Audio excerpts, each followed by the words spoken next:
오늘 말씀의 제목은 복음의 능력입니다. 제가 컴퓨터에 운수대통을 한번 찍어봤습니다. 운수대통 찍으니까 바로 옆에 나오는 말이 뭐냐면 로또. 아마 컴퓨터에 다 찍어보세요. 운수대통 그러면 사람들은 로또 아니면 파워볼, 전부 그런 것들이에요 보면. 그러면서 거기에서 글이 하나 나오는데 보니까 파워볼로 2002년도 잭 휘테크라는 사람이 1억 불을 당첨이 됐대요. 이 사람은 송유관 건설업하는 사장이래요. 그런데 정확하게 5년 만에 파산해 버렸습니다. ABC 인터뷰에서 그가 이렇게 말했습니다. 복권의 당첨은 축복이 아니라 저에게 저주였습니다. 그리고 한국의 로또 당첨했는 사람들 중에 보면 도박으로서 완전하게 패가 망신했는 사람, 도박 때문에 도둑놈이 돼 절도범이 돼버린 사람, 그리고 한목에 돈이 많이 들어오는 바람에 가족들끼리 서로 불화가 나서 가족이 산산쪽으로 찢어져 버렸대요. 80% 이상이 로또 받은 사람이 예전보다 못해졌다 그래요. 한국에 방문했을 때 버스에 인생 역전 로또, 근데 잘못하면 망하는 거예요 보면. 이들이 정말 그 사람들이 로또가 운수대통하는가요? 왜 이렇게 망했는 것이요? 정말 운수대통은 우리 인생에 하나님 만나는 것입니다. 그리고 하나님과 동행하는 것이요. 수천억, 수백억이 우리들에게 들어온다고 해서 인생이 역전되는 것이 꼭 아니라고 하는 것입니다. 우리 인생을 정말 바꿀 수 있는 것, 우리가 살아가는 삶의 관점이 바뀌는 것, 내가 무엇을 위해 살아가는 것, 그리고 내가 지금까지 중독되고 마약이나 술이나 여러 가지 삶 속에 찌들었던 것을 건져줄 수 있는 그런 유일한 길이 뭐냐면 예수 그리스도의 복음인 것이요. 시카고에 한 교회에 3살짜리 아이의 어린아이 장례식이 있었습니다. 이 아이가 죽었는 것이 영양실조로 인해서 굶어 죽었는 거예요. 그런데 거기에 사람들이 그 아이를 위해서 기도할 때에 허름하게 옷을 입은 사람이 다가오더니만 아이의 장례식에 새 신발 신겨놨는 그것을 빼서 가지고 나갔습니다. 그리고 35센트에 팔아서 술을 사 먹었습니다. 이 사람이 바로 이 죽은 아이의 알코올 중독자 아버지였던 거예요. 그리고 나서 세월이 20년이 지난 후에 시카고 제1교회에 수천 명 앞에서 설교하는 유명한 부흥사가 있었습니다. 그는 부흥회를 시작하면서 이렇게 이야기했습니다. 20년 전에 죽었던 딸 장례식에서 신발을 훔쳐 팔아서 술을 사 먹었던 파렴치범이 바로 여기 있습니다. 만물의 찌꺼기 같은 나를 하나님께 살려주시고 하나님께 일꾼 삼아 주신 분은 위대하신 하나님이십니다. 그 사람이 바로 시카고의 유명한 부흥사인 멜 트라드라는 목사님입니다. 인간적으로 볼 때는 폐품이고 불량품입니다. 그런데 하나님을 통해서 인생이 완전히 바뀌는 것이요. 성도님, 복음이 무엇입니까? 복음은 굿뉴스라 그래요. 복된 소식이라는 것이죠. 복된 소식이 무엇인 것입니까? 하나님의 아들 예수 그리스도께서 죄로 말미암아 영원히 죽을 수밖에 없는 우리들을 위해서 이 세상에 오셔서 죄값을 대신 치러주신 예수 그리스도의 십자가의 대속의 사건, 바로 예수 그리스도께서 우리를 위해 십자가에 못 박혀 죽으신 것입니다. 그러므로 인생의 모든 문제를 예수 그리스도 안에서 해결받게 만들었던 것이요. 우리 인간 중에 가장 해결하지 못하는 문제가 뭐예요? 죽음의 문제잖아요. 다 죽지 않으려고 그래요. 죄의 문제, 질병의 문제, 사업의 문제. 예수님께 누가복음 4장 18절에 예수님이 공생애를 시작하며 하신 말씀이 내가 여기 온 것은 가난한 자에게 복을 내리시려고, 복음을 주시려고, 포로된 자에게, 눈먼 자에게, 눌린 자에게 자유함을 주게 오셨다 그랬어요. 그렇기 때문에 예수 안에서 우리가 들어가게 되면 모든 것이 해결되게 되어 있는 것이죠. 그래서 항상 말씀드린 것이 우리 인생의 100가지 문제가 있다 하더라도 대답은 예수 그리스도 하나밖에 없는 거예요. 아멘. 예수님이 마태복음 11장 28절에 수고하고 무거운 짐진 자들아 다 내게로 오라 내가 너희를 쉬게 하리라. 이 세상에 이렇게 말할 수 있는 분은 하나님이신 예수 그리스도밖에 없는 것이요. 그렇기 때문에 복음은 하나님의 능력입니다. 아멘. 그래서 오늘 말씀에 로마서 1장 16절에 내가 복음을 부끄러워하지 아니하노니 이 복음은 모든 믿는 자에게 구원을 주시는 하나님의 능력이 됨이라. 첫째는 유대인에게요 또한 헬라인에게로다. 선택받은 유대인 그리고 이방인들 우리 같은 사람 모두에게라. 이 복음은 믿는 자에게 구원을 주시는 하나님의 능력이라. 사도 바울은 여기서 기독교의 중요한 진리에 대해서 말씀하고 있습니다. 내가 복음을 부끄러워하지 아니하노니, 다시 말하면 그 당시에 사람들은 복음을 부끄러워했습니다. 무시당하고 있었던 것이에요. 즉 복음은 그 모습으로 판단하게 된다면 세상적으로 대단한 내용이 없는 것이요, 다른 사람들로부터 충분히 무시당할 만하고 업신여길 만한 당하는 것이요. 어떤 불교 스님은 그렇게 이야기했어요. 불교는 대학생이라 그러면 기독교는 소학생과 똑같다 그래. 너무 쉽대요. 이것은 복음을 몰라서 그렇지 복음 안에는 인간의 모든 문제를 해결하는 해답이 있는 것이요. 인생의 모든 문제를 해결하는 것, 인생의 가장 난제인 죽음에 대해서 해답을 주시는 것, 복음 안에는 인간이 너무나도 필요하고 가치 있는 모든 것이 들어있는 복음은 어마어마한 것이에요. 보면 그 당시에 일반 사람들이 생각할 때, 사도 바울이 있을 때 로마 사람들이 생각할 때 복음이 어땠냐면 십자가에 못 박혀 죽은 청년 유대인 예수를 믿는 것이요. 그렇기 때문에 그 당시에 세계를 제패하고 있고 가장 힘이 있다고 생각되는 로마인들에게는 이러한 예수 그리스도가 그들에게는 상관없는 그러한 사상이었습니다. 생각해 보세요. 돈 있고 힘 있고 건강하고 능력 있고 지식 있고 권세 있는 사람에게 예수 믿으라 그래 보세요. 예수가 잘 믿는가요? 잘 안 믿어요. 왜냐하면 자기들이 생각할 때 다 가지고 있는 거예요. 제가 오랫동안 하던 그런 친구 겸 클라이언트가 있었습니다. 아마 이 사람 돈 많이 가지고 있어요. 지금도 워싱턴에서 몇째 가는 부자일 거예요. 쇼핑센터부터 해서 건물들 가지고 엄청 많이 가지고 있어요. 몇 분을 전도하려고 우리 사랑나눔 축제 때에 그 부부를 불러서 우리가 식사를 대접하면서 교회에 초청을 했습니다. 그럴 때 같이 앉아 이야기하고 교회 온다 그랬어요. 그 나갈 때는 자기들이 먼저 낼 때도 있고 우리가 낼 때도 있고 그렇게 했어요. 근데 실제로 우리는 바깥에 기다리고 있는데 나타나질 않아. 몇 번을 그렇게 해버렸어요. 그래서 연락해서 우리가 그렇게 기다리는데 왜 오질 않았느냐 그렇게 물으니까 그 이야기했습니다. 문제는 말이에요, 우리에게는 하나님이 필요 없다는 게 문제예요. 그래요. 다 가지고 재산이 있죠. 하고 싶은 거 마음대로 하지요. 다 가지고 있어. 자기들이 건강하지요. 그러고 더 이상 연락을 하지 않았습니다. 하나님이 필요 없다는 사람들 무슨 전도를 할 수 있어요? 그런데 몇 년이 지나고 나서 연락이 와서 저희 아내에게 좀 만나자고 부탁해요. 부인이. 왜 그러냐 했더니 남편이 바람나버렸대. 다 가지고 있는데 바람나버리면 뭐 하는 것이요. 나중에 병 들어버려요. 참 인생의 앞길은 하나도 모르는 것이에요. 보면 아무것도 아닌 것이에요. 보면 그래서 그 당시에 로마 사람들은 자기들이 세계를 제패하고 있고 다 가지고 있는 것이에요.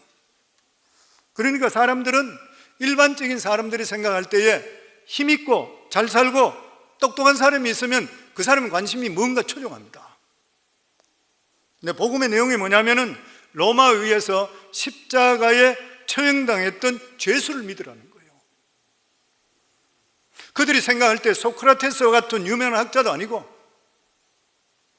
죽은 죄수를 믿으라 하니까 자기들이 생각할 때 우리를 바보로 여기냐 그랬던 거예요. 그뿐만 아니라 당시에 복음을 전하는 그런 사람들이 보잘것없던 사람들이었습니다. 지식인도 없었고 유명인도 없었고 천민이든지 노예든지 그리고 여자들이었습니다. 그렇기 때문에 세상 사람들 보기에 천한 사람들이 믿는 복음, 그러니까 천하고 부끄러울 수밖에 없는 것이요. 근데 사도 바울은 그들에게 말하기를 내가 결코 복음을 부끄러워하지 아니한다 그랬어요. 그 이유가 어디에 있는 것입니까? 복음으로 겉으로 볼 때는 초라한 모습과 비교할 수 없는 그 안에 엄청난 능력이 그 안에 들어있기 때문인 것이요. 우리 자신들 한번 생각해 보세요. 우리가 어떻게 예수를 믿게 됐어요? 우리 같은 자가 어떻게 하는 게 택함받고 예수를 믿게 됐어요? 이게 진짜 엄청난 일이잖아요. 성경 늘 말씀드린 대로 이 세상에 가장 큰 기적이 뭐냐면 우리 같은 자가 예수 믿고 하나님 자녀 됐다는 거예요. 우리가 복음을 믿는다고 해서 금방 부자가 되는 것도 유명해지는 것도 아닌 것이요. 그러나 사도 바울은 복음을 부끄러워했던 이유가 어디 있는 것이요. 오늘 여기에 부끄러워하지 않는다는 것은 소극적으로 부끄러워하지 않는다는 말이 아니라 너무나도 엄청스러워서 자랑하지 않고는 견딜 수가 없다는 것이에요. 다른 사람이 이것을 말하지 않고는 견딜 수가 없다는 거예요. 그 이유가 어디에 있는 것입니까? 이 복음은 모든 믿는 자에게 구원을 주시는 하나님의 능력이 됨이라. 무슨 말인 것입니까? 구원입니다. 건립받은 것이요. 요한복음 11장 25절에 보면 예수께 이르시되 나는 부활이요 생명이니 나를 믿는 자는 죽어도 살겠고. 우리 죽어도 산대요. 예수 믿는 자는 믿으시는가요? 무릇 살아서 나를 믿는 자는 영원히 안 죽는데요. 이거는 죽음이 뭔지에 대해서 이해하는 사람들이 이해합니다. 우리에게는 이 세상에 살고 죽는 것만 있음이 아니라 죽고 난 후에 살고 죽음이 있대요. 죽고 난 후에 이 세상에 오래 사는 것은 단지 생명의 연장에 불과한 것이고 진짜는 그 뒤에 있기 때문에 하나님께서 우리들에게 예수 그리스도의 복음을 주시는 것이요. 하나님께서 우리에게 복음을 주신 것이 무엇인 것입니까? 우리의 운명을 바꾸기 위해서 그래요. 인간은 정해져 있다가 이 세상 살다가 죽는 것입니다. 그러니까 이 세상에 우리가 더 산다는 것, 사망 연장밖에 안 되는 것이요. 그리고 죽는 즉시 지은 죄로 말미암아 지옥의 고통이 기다리고 있는 것이요. 죽음은 인간에게 언제 찾아올지 모릅니다. 젊은 사람들 통계적으로도 오래 살 수 있지만 본인에게 딱 그렇다는 건 아니에요. 누가 일찍 죽을지는 몰라요. 나이 따라 죽는 것 꼭 아니라 그래요. 뭐 그런 이야기가 있습니다. 프랑스의 기네스북에 제일 오래 살았던 여성 이름이 잔 칼망이라는 할머니예요. 이분이 혼자서 콘도에 살았어요. 살았는데 옆집에 변호사가 살았던 거예요. 이 변호사가 할머니에게 하나의 딜식으로 이야기를 했습니다. 할머니 연세가 많으신데 그때가 할머니가 나이 90이에요. 할머니 연세가 많고 옆에 돌봐주는 사람 없고 돈이 필요할 것 같은데 제가 매월 2,500프랑을 드리겠습니다. 할머니 죽을 때까지 매달 내가 드리겠는데 그러면 죽고 나면 유언에 적으실 때에 그 콘도 명의를 내 이름으로 해주세요. 할머니가 좋다 생각했어요. 그래서 매달 2,500프랑을 줬던 거예요. 근데 할머니가 몇 살까지 살았냐면 122살까지 살았어요.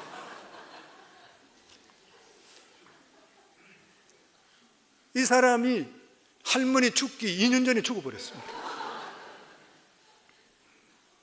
자기가 매월 냈던 2,500프랑이 그때까지 내는 돈이 할머니 콘도미니엄의 2배를 냈대. 인생 절대로 몰라요. 큰 소리 칠 거 하나도 없어요. 보면 누구든지 간에 죽고 나면 심판이 있는 것이죠. 이 세상에 태어난 모든 인간은 죄로 말미암아 한 사람도 빼놓지 않고 지옥의 형벌의 대상입니다. 성경 히브리서 9장 27절에 한 번 죽는 것은 사람에게 정해진 것이요 그 후에는 심판이 있으리니, 이게 인간의 숙명이란 숙명. 사람들은 미래를 알기 위해서 점치러 갈 필요가 없어요. 우리 인간의 미래가 정해져 있는 것이요, 그것은 죄가 해결되지 않는 그러한 자는 영원한 지옥 저주가 있다는 것이요. 그러나 하나님의 복음은 우리에게 영원한 운명을 바꾸어 버린 것입니다. 영원한 지옥에서 영원한 축복으로 미래가 변하는 능력이 복음 안에 들어있다는 거예요. 우리가 믿는 이 복음 안에 들어있는 것이요, 왜냐하면 예수 그리스도께서 우리를 위해서 십자가에 대신 모든 저주를 짊어지셨기 때문인 것이요. 그런데 사람들은 복음의 능력이 얼마나 엄청난지를 잘 알지를 못하는 것이요. 그러나 죄에 빠져서 인생을 망치고 귀신 들려 고통당하고 알코올이나 마약에 중독되어 버렸을 때에 예수 그리스도 복음 외에는 아무것도 치료하지 못한다는 것을 고백할 것인 거예요. 복음은 망쳐버린 인생을 되살아나게 만드는 것이요, 복음은 미신과 정욕에 빠져 끝장난 인생을 다시 살아나게 만드는 것이요. 근데 이 복음에는 특징이 있습니다. 그것이 뭐냐면 구원을 얻는 데는 오직 하나, 믿음인 것이요. 구원을 얻는 데 다른 것이 필요 없는 것이요, 예수 그리스도의 십자가의 부활을 믿는 것이요. 나를 위해서 십자가에 못 박혀 죽으시고 그리고 부활하신 것을 통해 내 죄가 사해졌다는 것을 믿는 것이 바로 복음인 것이요. 이것만 믿으면 믿는 자 모두에게 누구든지 영생의 축복을 주어지게 되어 있는 것이요. 예수님께서도 요한복음 3장에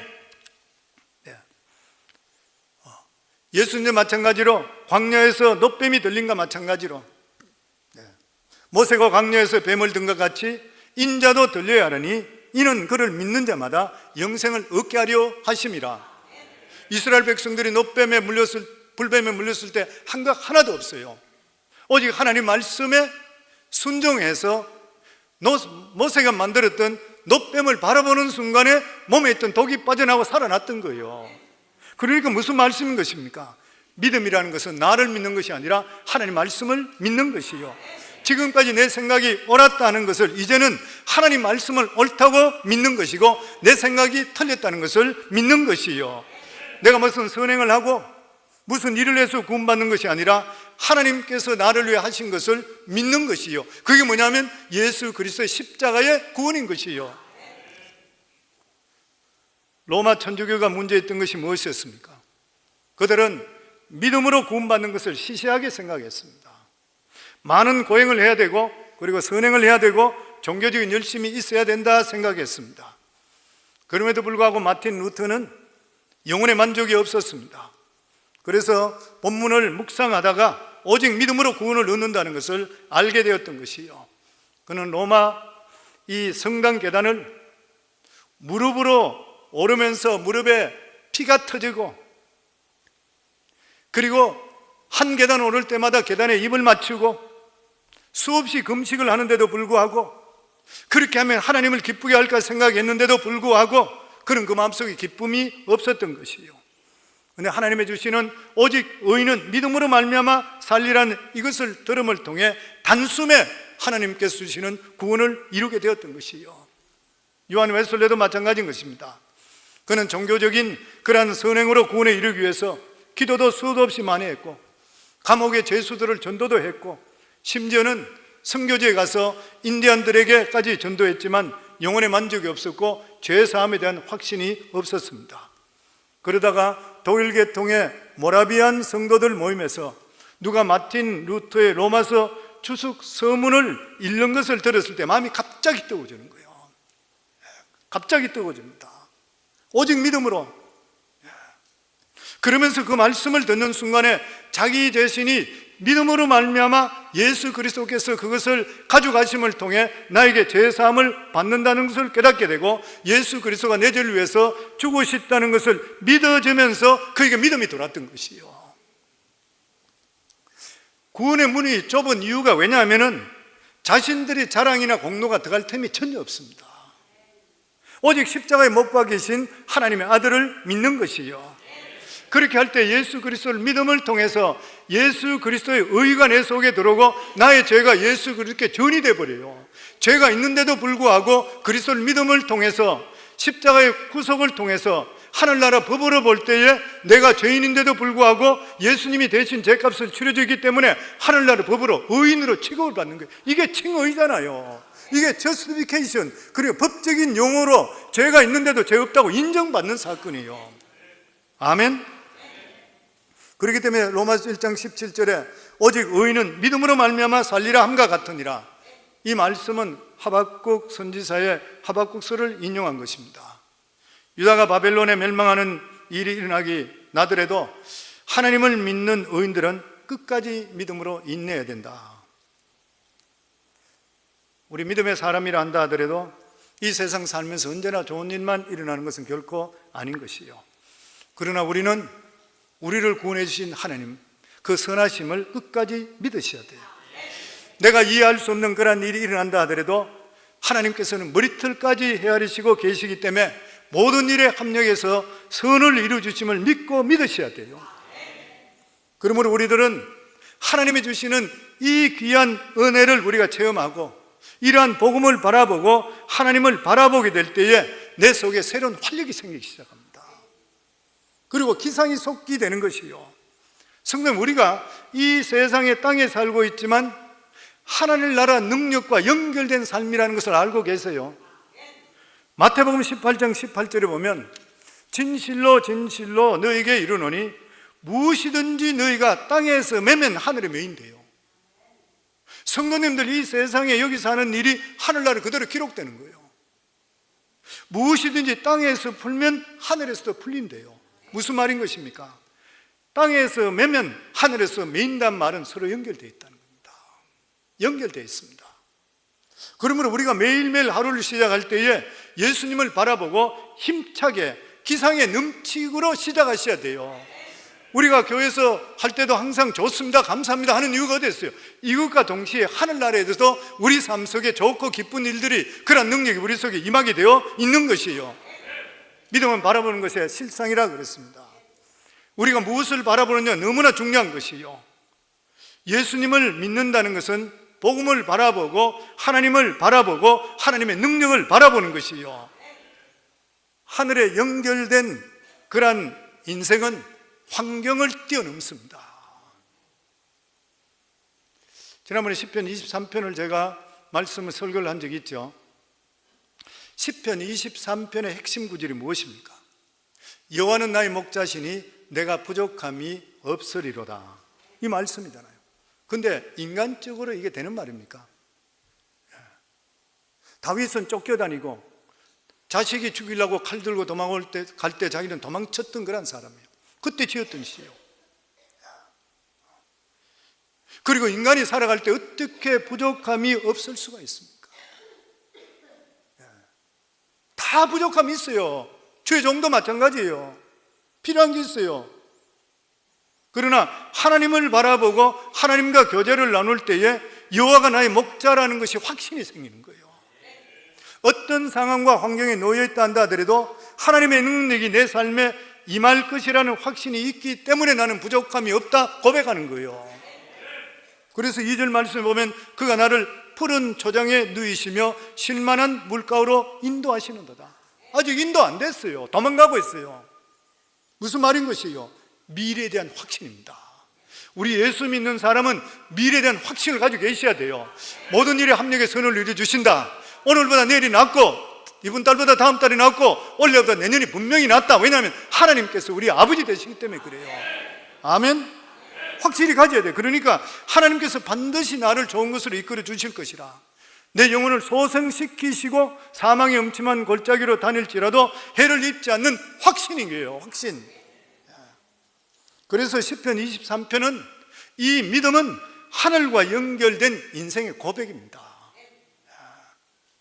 우리도 복음이 확실하면 이런 고백할 수밖에 없어요. 주님을 바라볼 때 내 자신을 바라보는 것이 아니라 주님 바라보면 넘치는 기상이 우리 속에 나오게 되는 것이고 우리 자신들이 두려움 없는 존재로 변화되게 되어 있는 것이에요. 이사야 40장 31절에 보면 오직 여호와를 앙망하는 자, 앙망하는 자를 영어 성경에는 who hope in the Lord, 그 주님 안에서 희망을 가진 자라. 주님 안에 희망 가지고 사시죠? 그런 사람은 새 힘을 얻으리니 독수리가 날개치며 올라감 같을 것이요 다른 박질하여도 건비하지 아니하겠고 걸어가도 피곤하지 아니하리라.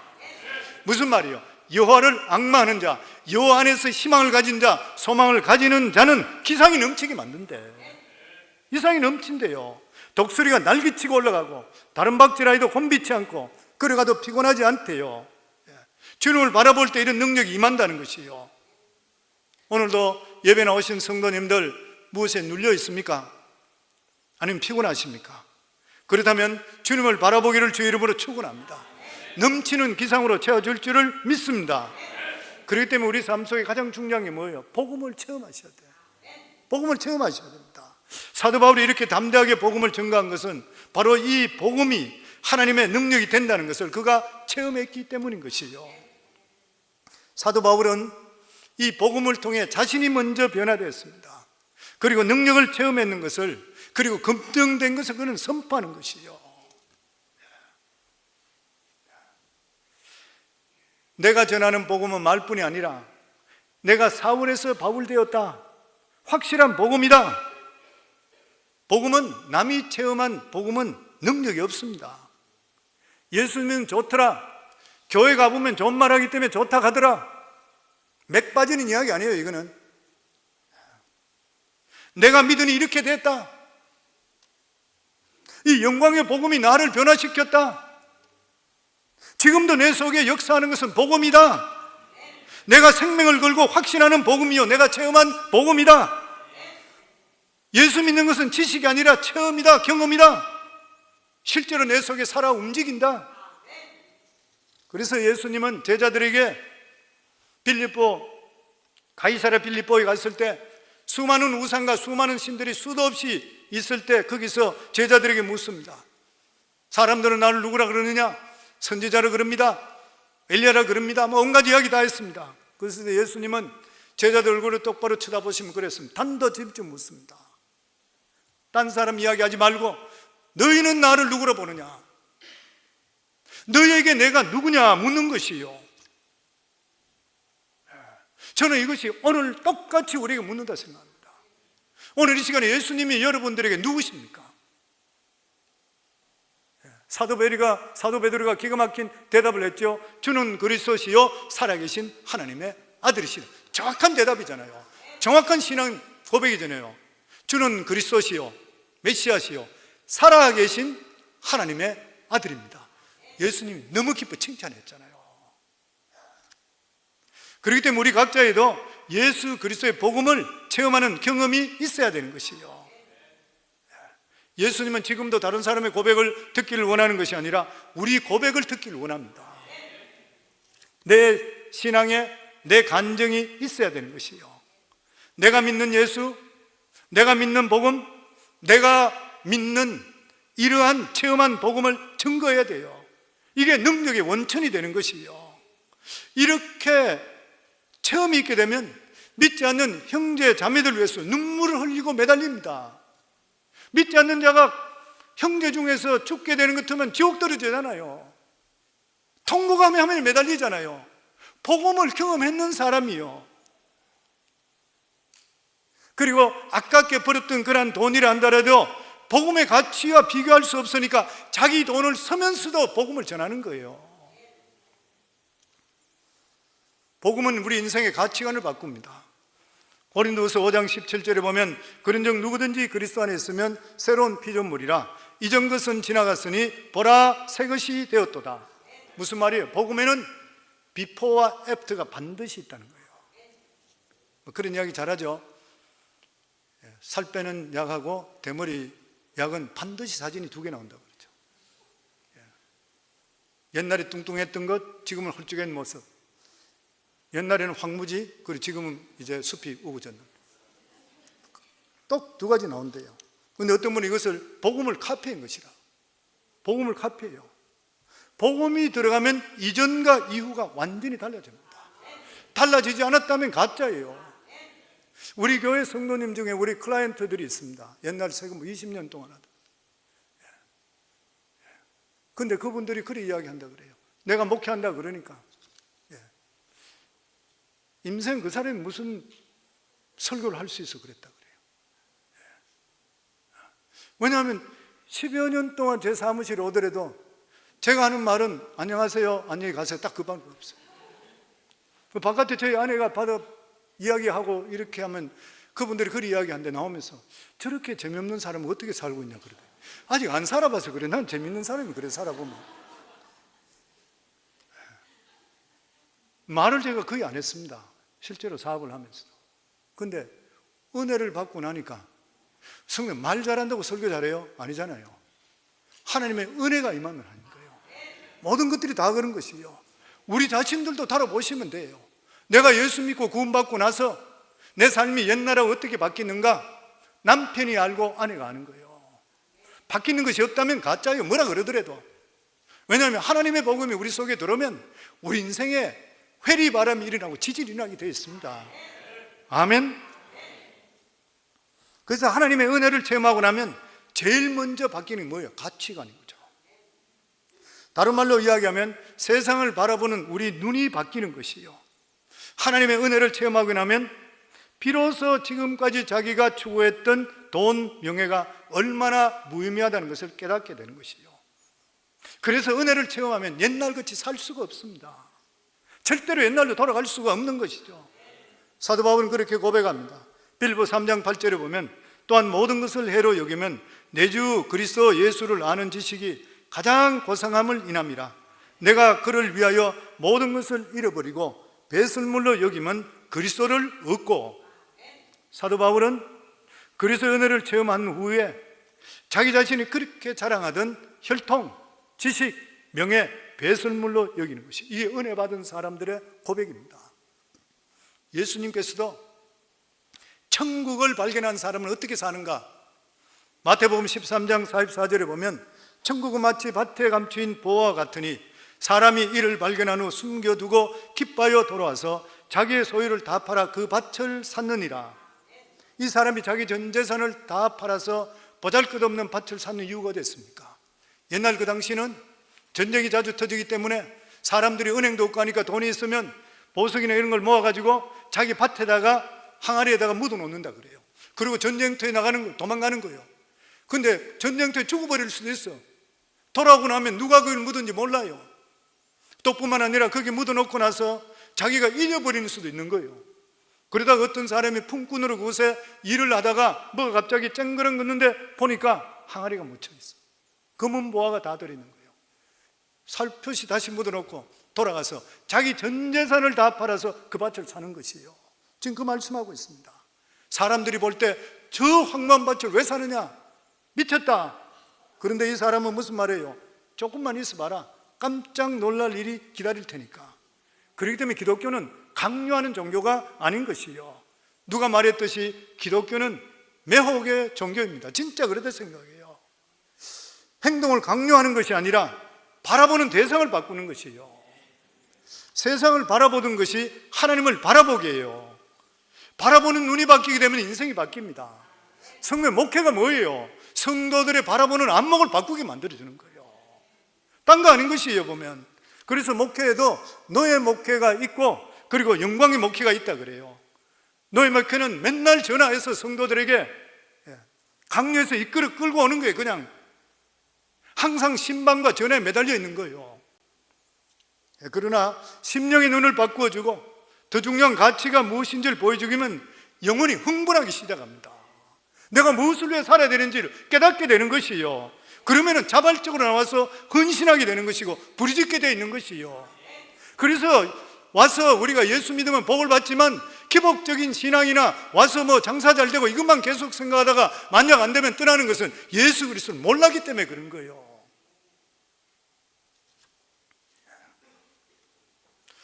우리 교회 특징을 보고 어떤 분이 우리 교회는 도 아니면 뭐라 그랬던 거예요. 난 들어보면 맞는 것 같아. 우리 교회 특징을 보고 변화라 그랬어요. 왜냐하면 성령께서 역사하시기 때문에. 성령이 역사하는 데는 반드시 변화의 역사가 임하게 되어 있습니다. 변화를 거부하는 사람은 교회에 못 머뭅니다. 머물 수가 없는 것이죠. 왜 그래요? 부담스러워요. 부담스러운 것이죠. 적당히 신앙생활하는 사람은 적당한 데 가야지 편해지는 것입니다. 그러나 하나님의 사람으로 올곧게 믿으려고 하는 그러한 사람들은 하나님의 말씀을 바로 듣게 될 때 가슴이 뜨거워지고 눈물이 나는 거예요. 그리고 복음의 능력은 할 수 없다는 사람이 할 수 있도록 바뀌게 되어 있습니다. 마가복음 9장 23절에 예수께 이르시되 할 수 있거든이 무슨 말이냐? 믿는 자에게는 능치 못할 일이 없느니라 하시니. 이 우리 교회에서 자주 부르짖잖아요. 저희들 교회에서. 우리의 생각이 바뀌지 않고는 그 인생은 절대로 바뀔 수 없습니다. 우리가 예수 믿는다는 게 뭐예요? 생각을 바꾸는 운동입니다. 바라보는 관점 바꾸죠. 나는 알 수 없지만 믿음으로 살 때 하나님께 하신다는 것을 믿고 가는 것이 믿음 생활이잖아요. 아멘. 생각이 바뀌면 행동이 바뀌게 되고 운명이 바뀌게 되어 있는 것입니다. 그리고 매사에 적극적이고 창조적인 언어를 사용하게 되어 있는 것이요, 성경에 기록된 그러한 신앙인들은 모두 다가 적극적이고 긍정적이고 창조적인 언어를 사용했던 그러한 사람들입니다. 성경 500여의 기적이 어떻게 일어나요? 물이 넘치는 요단강이 어떻게 마를 수 있어요? 인간이 상식적으로 생각할 때는 안 되잖아요. 보면 성경이 왜 아브라함을 믿음의 조상이라 그래요? 로마 4장에 보면 바랄 수 없는 중에 바라고 믿는 믿음을 가졌대요. 100세가 되어도 자기 몸이 죽은 것 같고 사라의 태가 죽은 것 같음을 알고도 믿음이 약해지지 않았다 그랬어요. 믿는 사람들은 믿음 안에 절대로 포기하지 않는 것이요, 하나님께서 이루신다는 것을 믿어야 되는 것이요. 아멘. 그러므로 할 수 없다는 것을 할 수 있도록 바꿔야 됩니다.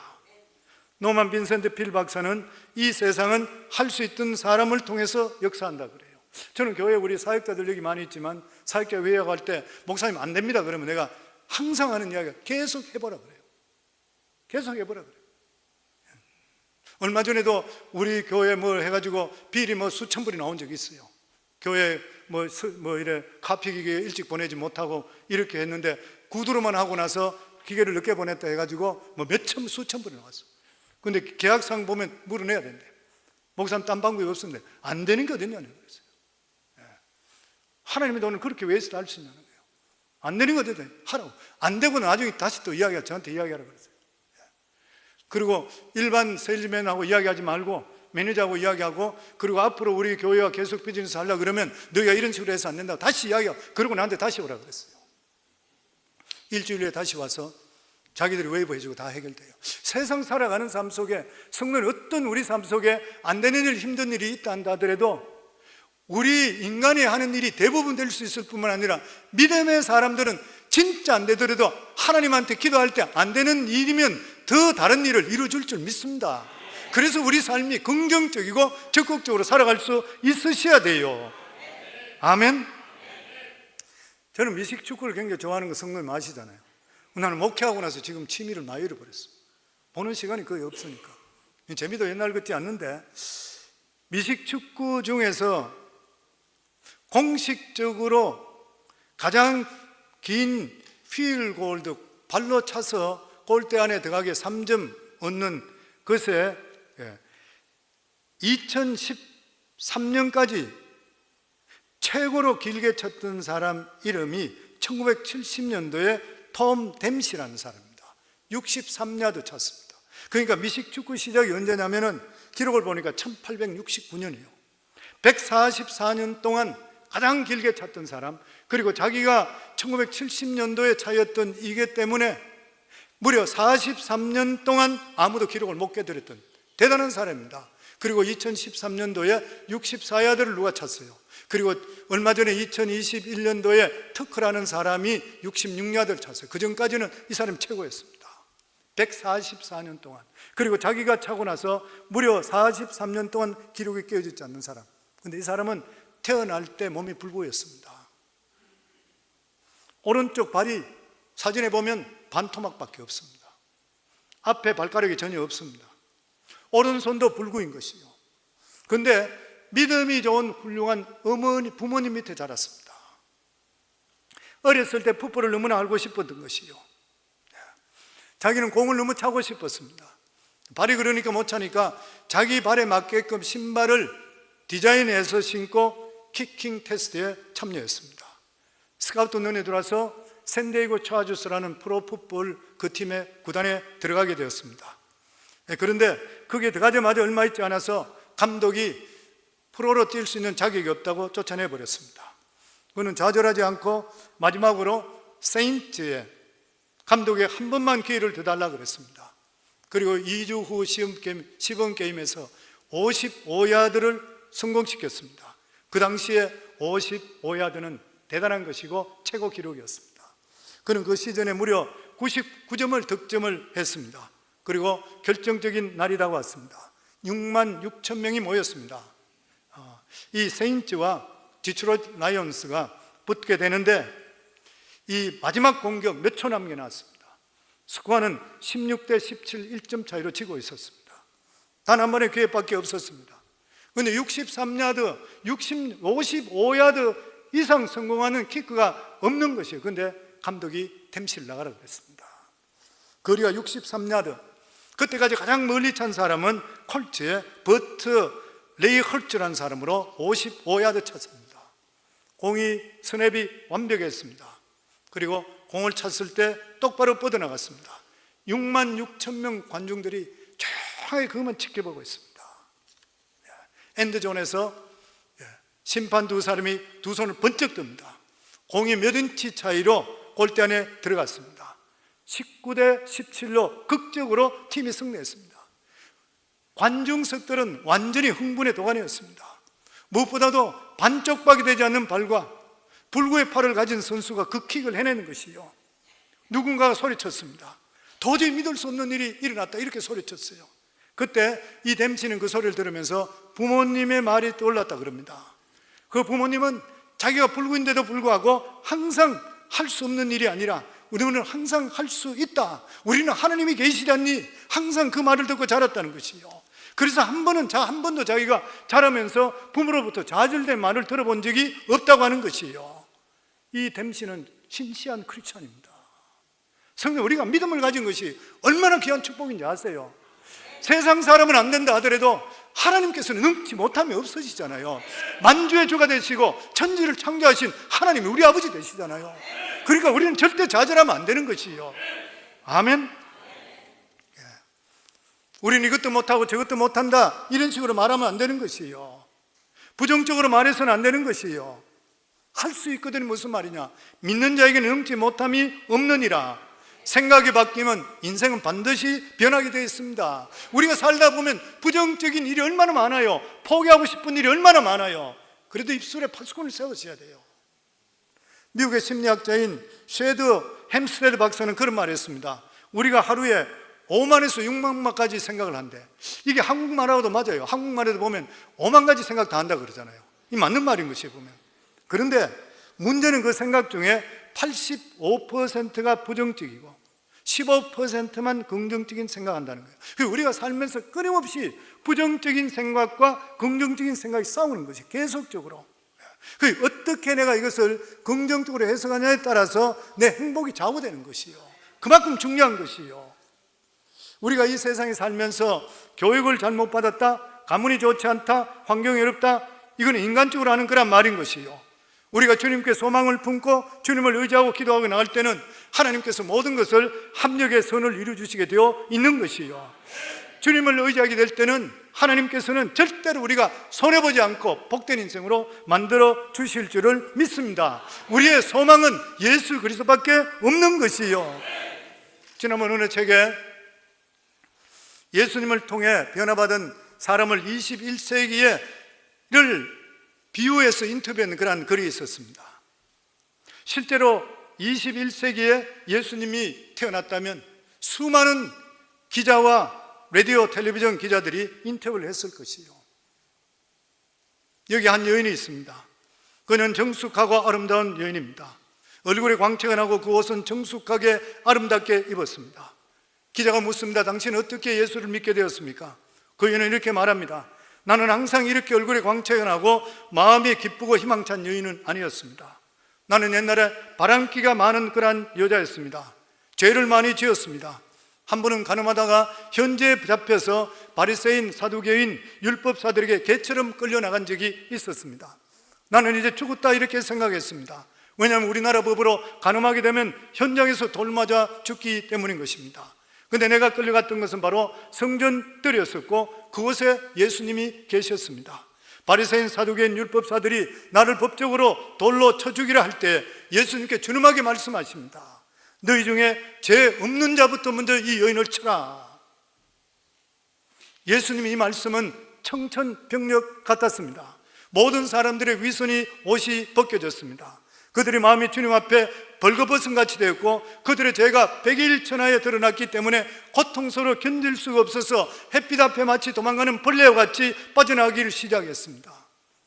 나중에 나 혼자 남게 됐을 때 예수님께 저를 쳐다보고 하신 말씀이 너를 정죄하는 자가 없느냐 했을 때 주위를 둘러보니까 아무도 정죄하는 자가 없었습니다. 그래서 아무도 없습니다 이렇게 했을 때 예수님께서 나도 너를 정죄하지 않노니 이제는 집으로 돌아가서 다시 죄를 범치 말라 말씀했습니다.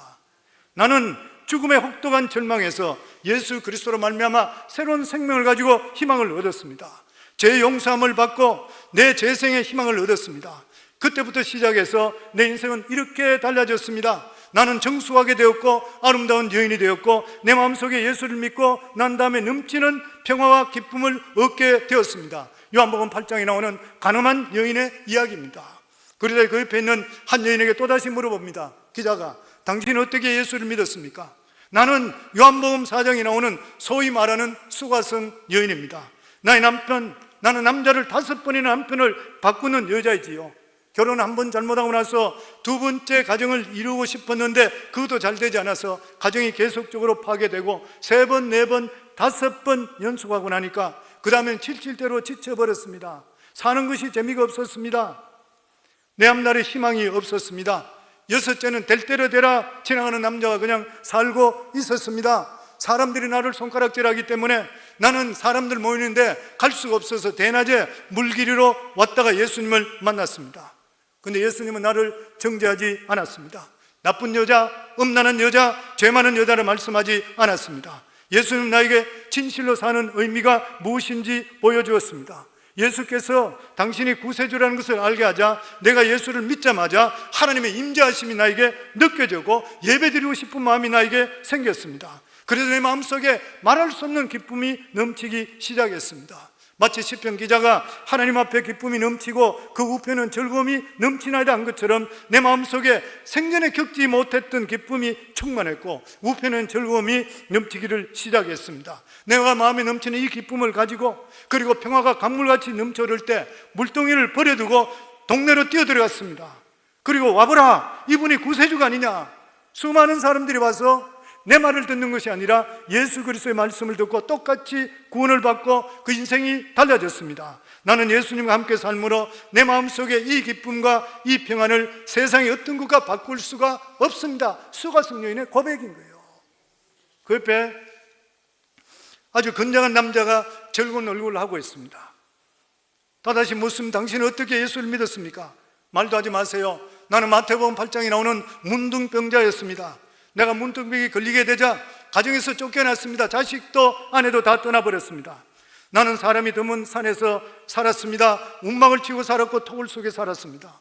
겨울에는 혹독한 추위와 여름에는 더웠습니다. 벌레들이 물었었고 온몸이 구름 주머니가 되었습니다. 사는 것 자체가 저주였습니다.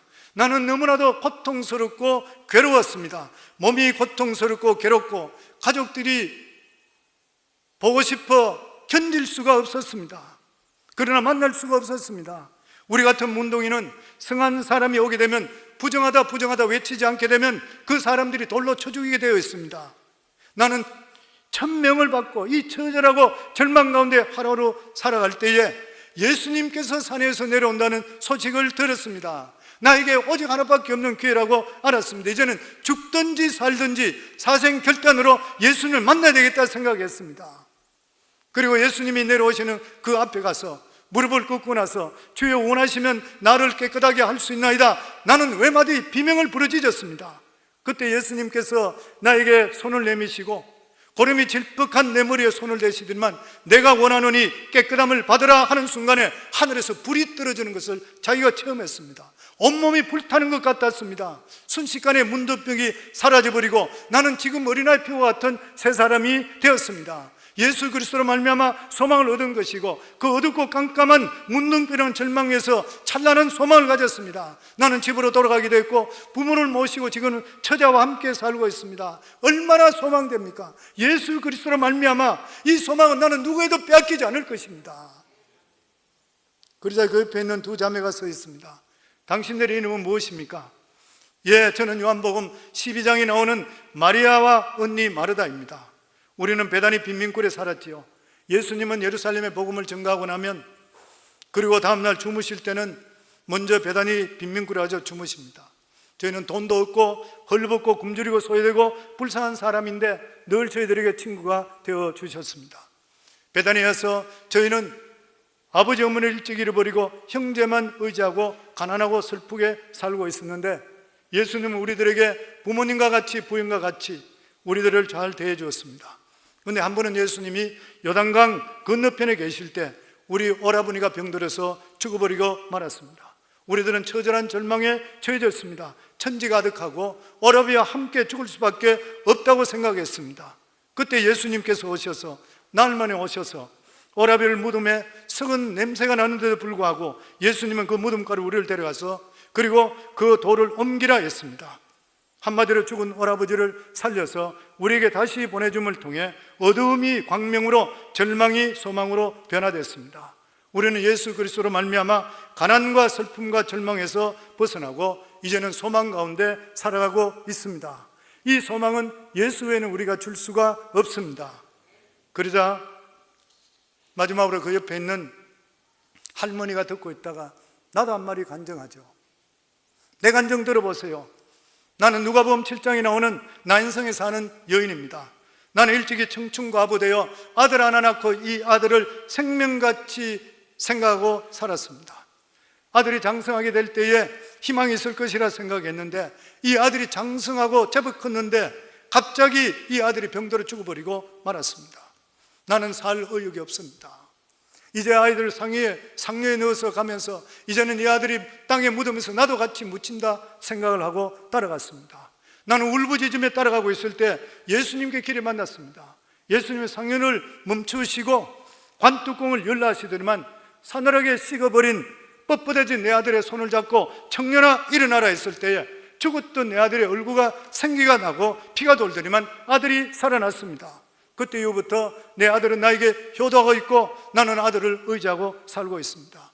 내 인생의 이 어둡고 깜깜한 이 절망이 예수 그리스도로 말미암아 큰 소망으로 변화되었습니다. 그러니 어찌 내가 예수 그리스도를 경배하지 않을 수가 있는 것입니까?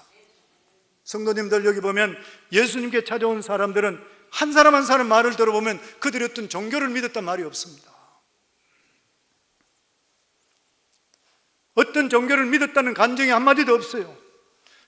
새로운 율법을 믿었다는, 얻었다는 그런 간증도 없습니다. 아름다운 의식을 집행했다는 말도 없는 것이요. 예수님께 다가오는 사람들마다 그림이 예수님께 가자마자 인간이 경험할 수 없는 슬픔과 절망에서 새로운 소망, 놀라운 희망을 가졌다고 간증하는 것이요. 성경은 말씀하시기를 예수 그리스도는 어제나 오늘이나 영원토록 동일하시다 그랬어요. 예수님은 오늘날도 이 소망의 손길을 가지고 우리들을 찾아오시는 것이요. 성경은 오늘도 말씀하고 있습니다. 볼지어다 내가 문 밖에서 두드리노니 누구든지 내 음성을 듣고 문을 열면 내가 그에게로 들어가 그와 더불어 먹고 그는 나와 더불어 먹으리라 말씀하고 있습니다. 예수님은 종교가 아니에요. 예수님은 하나님이시고 생명인 거예요. 어떠한 윤리나 도덕 부규도 아닌 것이요. 죄로 말미암아 영원히 죽을 수밖에 없는데 절망적인 존재 가운데 예수 그리스도 생명이 우리 속에 들어옴을 통해, 생명의 성령이 우리 속에 들어옴을 통해 우리에게 영원한 생명을 허락해 주셨는 것이요. 예수 그리스도는 생명인 것이고 우리는 종교를 믿는 것이 결코 아니라고 하는 것입니다. 그래서 우리 인생의 모든 문제는 예수 그리스도를 만나면 해결이 되는 것이요. 그래서 복음이란 무엇인 것입니까? 인간의 모든 문제를 해결하신 예수 그리스도 십자가의 승리예요. 예수 그리스도 믿으시는가요? 이 복음을 믿으시는가요? 그렇다면 여러분만큼 행복한 사람은 없는 것이고 운수대통한 사람이 없는 것이요.